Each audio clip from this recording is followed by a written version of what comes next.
Hitech CM అన్నారు, technocrat అన్నారు, CEO అన్నారు, రకరకాల పేర్లు పెట్టి పిలిచారు అధ్యక్ష. నిజమే అధ్యక్ష, ఆయన బిల్ గేట్స్తో కూర్చున్నప్పుడు సిఇఓ లాగా ఉంటాడు, పొలం గట్టు మీద కూర్చున్నప్పుడు మరి రైతులాగానే ఉంటాడు. రైతు దగ్గరికి వెళ్ళి ఇంటర్నెట్ గురించి చెప్పడు, సిఇఓ దగ్గరికి వెళ్ళి అగ్రికల్చర్ గురించి చెప్పడు. అంతే కంఫర్టబుల్గా ఉండగలడు అధ్యక్ష. ఆయన ఆ రోజుల్లో దేశం మొత్తం మీద కూడా ముఖ్యమంత్రులకి ఆ సందర్భం మళ్ళీ రిపీట్ చేయాలి అధ్యక్ష.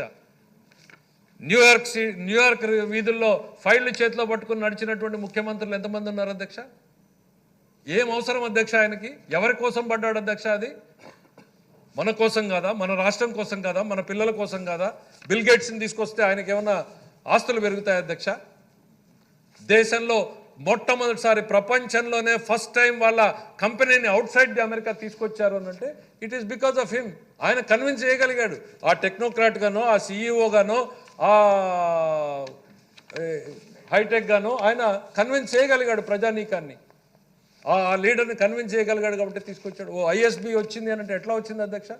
ఐఎస్బి పెట్టే రోజుకి ఆంధ్రప్రదేశ్ అనేటువంటిది వాళ్ళ కన్సిడరేషన్ జోన్లో లేదు అధ్యక్ష. వాళ్ళు బెంగళూరు, పూణే, మహారాష్ట్రాలు పెట్టుకున్నటువంటి తిరుగుతూ ఉంటే ముఖ్యమంత్రిగా ఫోన్ చేసి అడిగితే కూడా వాళ్ళు చెప్పిన సమాధానం ఏంటి అధ్యక్ష? మా కన్సిడరేషన్లోనే మేము ఆంధ్రప్రదేశ్ని పెట్టుకోలేదు, మేము వచ్చి ఏం చేయాలి? ముఖ్యమంత్రి గారు అడిగింది ఏంటంటే మీరు వచ్చి మాతో కాఫీ తాగెళ్ళండి అని. వాళ్ళు మా కన్సిడరేషన్లో లేదు, మేము ఎందుకు? ఎవరు అధ్యక్ష వీళ్ళు? దేశంలో పేరు పొందినటువంటి వ్యాపారవేత్తలు అధ్యక్ష. మళ్ళీ రిపీట్ చేసి మీరు ఓకే పర్లేదు, మీరు వచ్చి ఒక్కసారి కాఫీ తాగెళ్ళండి అన్నారు అధ్యక్ష. ఏమైంది అధ్యక్ష ఈరోజు ఆ కాఫీ విలువ? ఒక ఐఎస్బి ఇన్స్టిట్యూషన్ అధ్యక్ష, ప్రపంచవ్యాప్తంగా గుర్తించినటువంటి ఇన్స్టిట్యూటు ఇవాళ వచ్చింది. అన్ని రాష్ట్రాల పోటీలో లేనటువంటి రాష్ట్రాన్ని పోటీలో నిలబడమే కాదు, ఆ ఇన్స్టిట్యూట్ని సంపాదించేటువంటి సత్తా వచ్చింది అని అంటే దట్స్ హిస్ కేపబిలిటీ.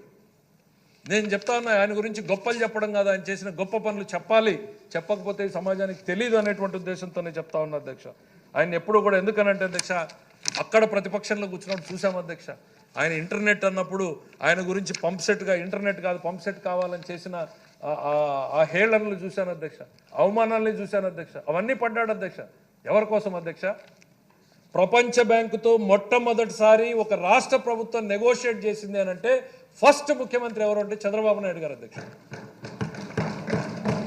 అంతవరకు దేశం తరఫున నెగోషియేట్ చేస్తే ఈ was the first chief minister to initiate discussion with the world bank. ఏమన్నారు అధ్యక్ష? దానికి ప్రపంచ బ్యాంకు జీతగాడు అన్నారు అధ్యక్ష. పడ్డాడు అధ్యక్ష. ఎవరి కోసం పడ్డాడు అధ్యక్ష? ఎవరి కోసం అధ్యక్ష? ఈ రాష్ట్రం కోసం, ఈ రాష్ట్ర భవిష్యత్తు కోసం ఆయన మాటలు పడ్డాడు అధ్యక్ష. ఎవరైతే ఆ మాటలు అన్నారో ఆ కమ్యూనిస్ట్ పార్టీలు కానీ, ఆ కాంగ్రెస్ పార్టీలు కానీ అందరూ అదే బాటను పట్టినటువంటి పరిస్థితి అధ్యక్ష. ఇవాళ ప్రపంచ బ్యాంకు సహాయం తీసుకున్నటువంటి రాష్ట్రం లేదు అనేటువంటిది నేను చెప్తా ఉన్నాను అధ్యక్ష. అట్లాంటిది మొట్టమొదటిసారి మొదలుపెట్టినటువంటి వ్యక్తి చంద్రబాబు నాయుడు అనేటువంటిది. That is his vision. ఆయన గురించి చెప్తే గొప్పగా చెప్పినట్టు కాదు అధ్యక్ష, గొప్ప పని గురించి చెప్పినట్టు అనేటువంటిది నేను చెప్తా ఉన్నా. దేశాన్ని రూపురేఖలు మార్చేటువంటి శ్రీకారాలన్నీ కూడా ఇక్కడే మొదలైన అధ్యక్ష. ఇక పవర్ సెక్టర్ రిఫార్మ్స్ తీసుకొచ్చాడు అధ్యక్ష. గందరగోళం అధ్యక్ష. ఆ రోజు ప్రతిపక్షాలన్నీ కలిపాయి. ఇది ఇక రాష్ట్ర ప్రభుత్వాన్ని నడపలేము అన్నట్టు మొత్తం ఉన్న సంస్థలన్నీ స్ట్రైక్లోకి వెళ్ళాయి. కానీ he took a bold step. Yes, అవసరం ఉంది ఈ రాష్ట్రానికి, దేశానికి రిఫార్మ్స్. ఇవాళ అది రోల్ మోడల్ అధ్యక్ష. ఆ రిఫార్మ్స్ కంట్రీ మొత్తం కూడా 20 ఏళ్లలో అమలైపోయినాయి, 5 ఏళ్లలో అమలైపోయినాయి. ఇవాళ అవే రిఫార్మ్స్ నడుస్తూ ఉన్నాయి అధ్యక్ష. మనం ఆయనకి ఆ రికగ్నిషన్ ఇవ్వక్కర్లేదు అధ్యక్ష. అట్లాంటిది ఎందుకు ఇవన్నీ చెప్తున్నానంటే ఈ తరుణం మళ్ళీ వచ్చింది, రాష్ట్రం కష్టాల్లో ఉంది. Let us blindly follow the leader. ఆయన చెప్పేటువంటి బాటలో మనం అందరం కూడా పరుగులు పెడితే రాష్ట్రం అదే ముందుకెళ్తుంది అనేటువంటిది ఈ సందర్భంగా గుర్తు చేస్తున్నాం అధ్యక్ష. ఎందుకంటే చెప్పాలంటే ఎన్నో చూసాం అధ్యక్ష ఆయన వెనకాల నడిచినప్పుడు.